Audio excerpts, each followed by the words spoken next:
Policy Commission special meeting of July 31st to order. Molly, could you please call the roll? Chairman Payne. Here. Superintendent Blatt. Here. Thank you. Christina Cameron. Here. Jim Daly. Here. Jim DeNova. Michael Farrell. Here. Diana Lewis Jackson. Here. Gail Pitchford. Here. Mr. Chairman, we have a quorum. Thank you. The first item and only item on our agenda today is to discuss the Alderson Broaddus situation, and I would recognize Chancellor Tucker to give us an update.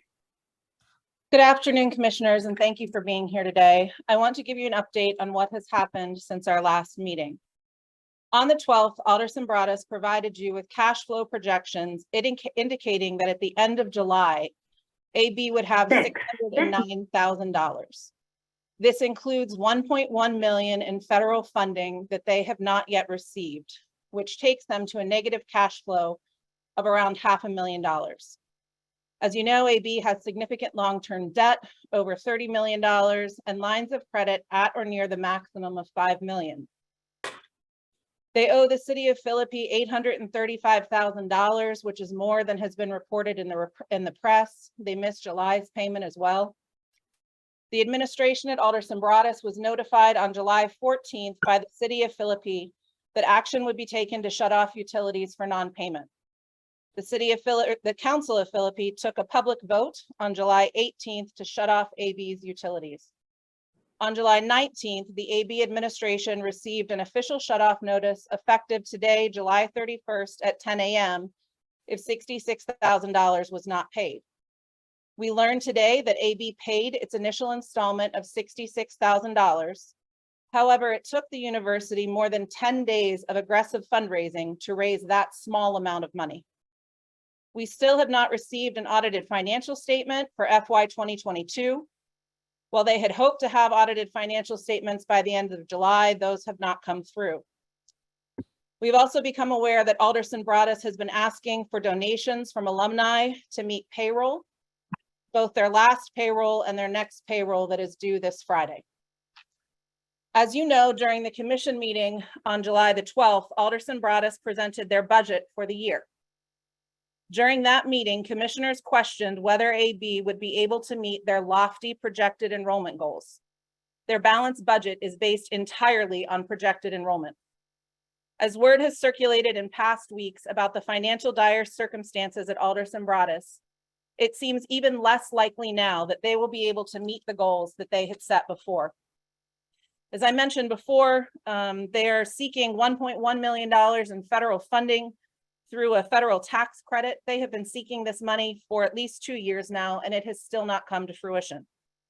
We have not heard of any significant donations or other financial backing coming through. At your July 12th meeting, you heard a passionate plea from AB's board chair to give the new leadership a chance. Just 3 days later, the AB board with Chairman Garvin at the helm voted to remove Andrea Bucklew as interim president and replace her with a yet unnamed president. That decision has since been reversed. AB continues to be without a full-time CFO. We were recently informed that a contract with CLA has still not been signed to provide CFO services. We are very aware that some student athletes and international students will be arriving on campus as soon as this week. And of course, new and returning students are preparing for the start of classes. Can you imagine being these students? Can you imagine being their parents or loved ones right now, not knowing if this institution can remain open for the duration of the semester? A mid-semester closure would be the worst case scenario for these students. They would lose any tuition paid to Alderson Broaddus, as well as any financial aid packages. They would also lose any academic work they embarked on this semester. Given the financial information I've provided thus far, a mid-semester closure seems to be inevitable, leaving the students at grave financial and academic risk. We have hired a consultant who is working with AB on teach-out plans. To date, Frankly, very little has been done by AB on its own to provide teach-out plans for students or to communicate to the campus community the dire situation the institution is in.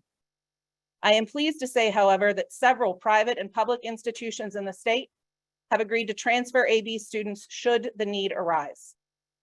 Our consultant advised Alderson Broaddus that if the commission does move to revoke their reauthorization, AB would immediately need to send a communication to all students and employees of the institution, advising that a dedicated telephone number will be available for students and families to call with any questions, and that multiple admissions officers and advisors should be on site to answer any questions students and their families may have.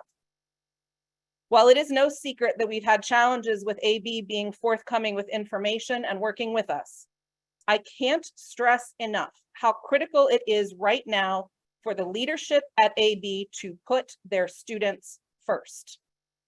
We stand ready, as we always have, to support them in helping students with the next steps. Therefore, commissioners, it is my recommendation that it is in the best interest of students, both financially and academically, to revoke Alderson Broaddus University's authorization to confer degrees in West Virginia. Thank you, Chancellor Tucker. Is there a representative from AB, Chairman Garvin or President Bucklew, on this call? If they would like to speak, I would like to let them have some time to respond to Chancellor Tucker. Mr. Chairman, I believe you have a contingent from Alderson Broaddus online here. This is Jim Garvin, Chairman of the board. Many of our officers, in fact, all the primary officers, are traveling at this time. They have arrived in Chicago, and I believe they are making arrangements as we speak to join the meeting. If I may, I would first like to raise an objection to the timing of the hearing due to the fact that those folks were known to be traveling today. When the notice came out on Thursday that Friday's meeting had been canceled, then everybody's efforts then shifted to preparing for this Higher Learning Commission meeting, which will be underway tomorrow in Chicago. So the presentation that President Bucklew was preparing for that day is partially complete. I believe she does have it with her, and she may be able to make a partial presentation of that information. But we do not believe that the calling of this meeting meets the statutory requirements for an emergency meeting and would be a violation of due process to allow us time to actually assemble our response. That's quite a lengthy list of challenges that the chancellor presented. This is the first that we've seen that exact list. Actually, we haven't seen it. We just did hear that. We would like a chance to respond to that after these folks return from Chicago. They would be in conversations with Mr. Brian Abraham in the governor's office. He suggested that we might ask for a 2-day continuance to allow for just that to occur, that these folks will have a chance to get their feet back on the ground in West Virginia to address one by one each of these points raised by the chancellor. Primarily, we would point out that from the date of the July 12th reauthorization, the provisional reauthorization, there's not been a material change in the information that was provided to the commission on that date, and that this the occasion that gave rise to this seeming emergency was nothing more than a report that hit the public with regard to the handling of the obligation to the city of Philippi, negotiations for which were already underway since July 14th. There had been some proposals and counter proposals. An agreement was reached one day last week. The amount was tendered and delivered today, and we don't believe that should have given rise to this additional scrutiny, because none of the other factors have changed. And we don't believe that a 2-day continuance would prejudice the interest of incoming students. It would give us one more chance to demonstrate that we are working diligently to meet these financial obligations. The first of which was just concluded. We've asked for a statement from the city of Philippi. They have steadfastly maintained that they, and I would have to have a chance to have a witness brought before you to verify this, but they have steadfastly mentioned that this was a method of arm twisting, if as you will, and that they never did have any intention of shutting off the utilities. It's just heartbreaking that it has escalated to the heights that it is that we now find ourselves. We, you know, would simply ask for, in a sense of fairness, to be able to respond to these charges, and without prejudice to the people that that the Higher Education Policy Commission is tasked with protecting. Indeed, Alderson Broadus as an institution is in the same business. We're in the student business. It's not the business of any university to create a hardship for their students. And in fact, we've deemed, and I've made it clear in no uncertain terms to our trustees, everyone in the campus community, that from here on, we are to be considered partners with the, excuse me, we're getting some feedback, that we are partners with the HEPC. That if I had a chance to, and if you will, I'll address the rumors that we had replaced President Bucklew. There was no statement came out of the university with regard to any change in the college leadership. In fact, the only authorization that I had as trustee was to inquire of an individual who had expressed interest and who has a background in fundraising and enrollment increases, to see if he had an interest in the position. We believed that it was not in the best interest. It was a mutual agreement between our executive committee and the individual himself, that the timing was simply not right, that it would be too disruptive to change the leadership of the college. And so we found ourselves trying to deal with rumors and innuendo that were uncorroborated. In fact, no inquiry had been made of the school with regard to those rumors. If they had been made, a public statement could have been issued, or a private statement could have been issued about the intentions. And the same was true with this brouhaha that's developed over the city of Philippi's utility bills. It was reported by parties other than official university statement, and no effort was made to corroborate any of that with the university. And so we just feel that we're being victimized by rumors, innuendo, these statements that are coming from unauthorized parties. And we would just like for the commission to take into account the fact that we find ourselves having to deal day to day with putting out these brush fires that are started by unauthorized individuals, when we need to be addressing the tasks, some of which were pointed out very aptly by the chancellor, to get ready for teach out. We've formed a small task force. We barely were able to get started on that when we had to address some of these other accusations. And it's just been one distraction after another. We would like for an opportunity to show that we do continue to meet these obligations. The current leadership found themselves in a situation that was even more dire than would reasonably might be known by anybody, and yet we're tackling each issue as it arises one by one.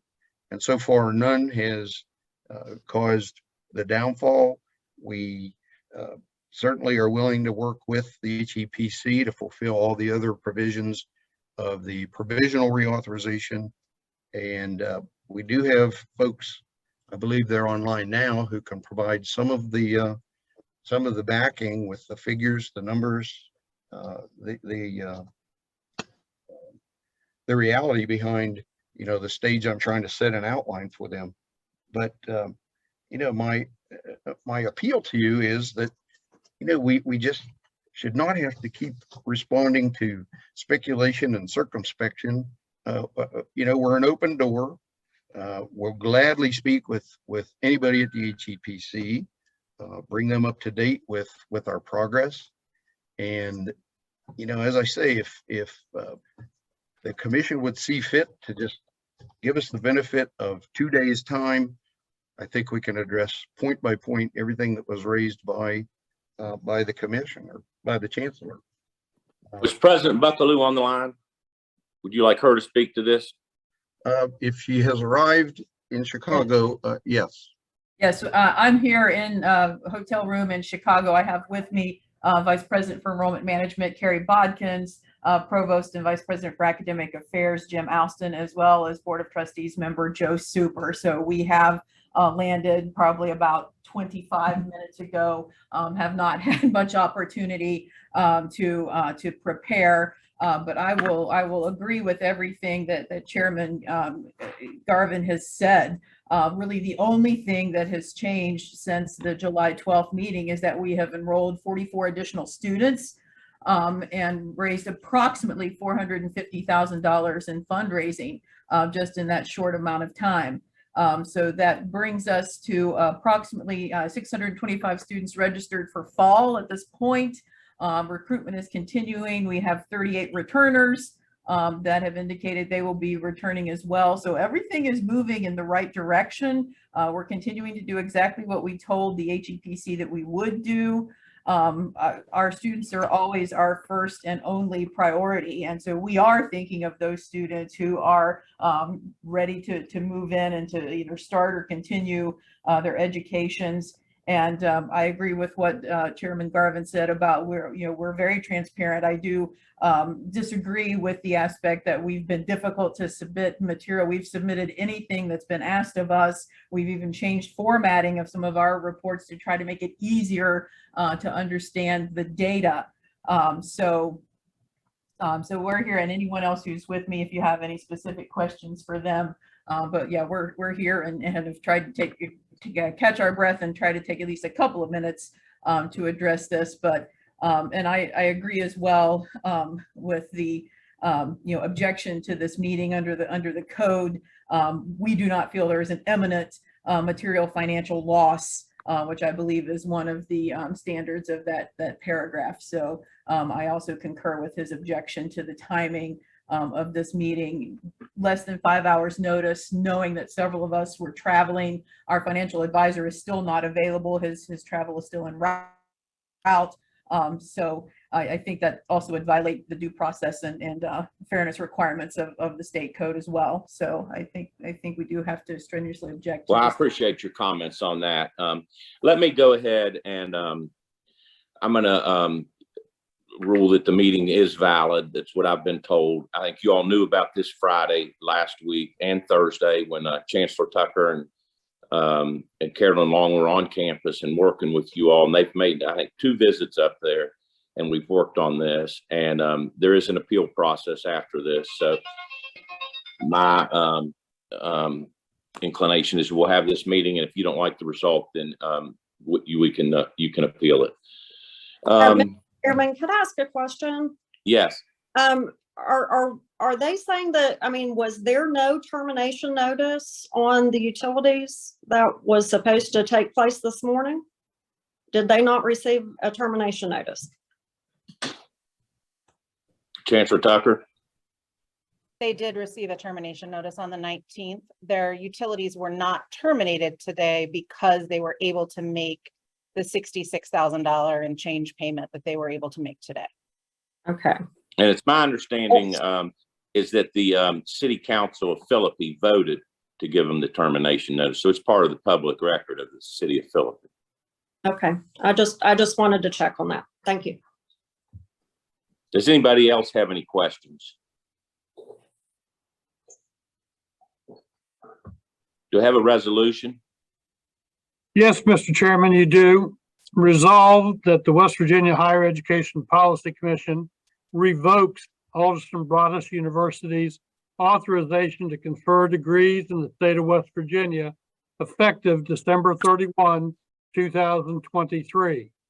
further resolved that the West Virginia Higher Education Policy Commission authorizes the chancellor to enter an order directing the steps Alderson Broaddus University must take to wind down its operations pending loss of its authorization, including but not limited to: number one, not accepting, admitting, or enrolling new students beginning with the fall 2023 semester. Number two, not returning any current students to campus for the fall 2023 semester, except for seniors scheduled to graduate by the end of the semester who wish to return to complete their degrees. Number three, developing and executing appropriate plans related to the online teach out and/or transfer of currently enrolled students. Number four, immediately ending all athletic and extracurricular activities. Number five, notifying all currently enrolled students of this loss of authorization and a detailed explanation of how this action directly affects them, what support services are being provided to them, and what actions they must take to obtain transcripts to transfer to another institution or complete graduation requirements at the university. Next, make advisors accessible, and post those hours to meet with all currently enrolled students, either virtually or in person, to advise them of options to transfer to other institutions of higher education. Next, providing transcripts and financial aid records and/or assistance to students. Next, distributing degrees and certificates to students who have completed program requirements. Next, reimbursement to students, except those seniors who return for the fall 2023 semester to complete their programs of study, of any payments that have been made for tuition and fees for the fall 2023 semester. And last, any other necessary and appropriate student services as specified by the chancellor. Motion's been made. Is there a second? Second. Do we have any further discussion? Hearing none. All those in favor of the motion signify by saying aye. That was a bit quick. Do you mind actually ask? Sorry. Yes. Well, apologies.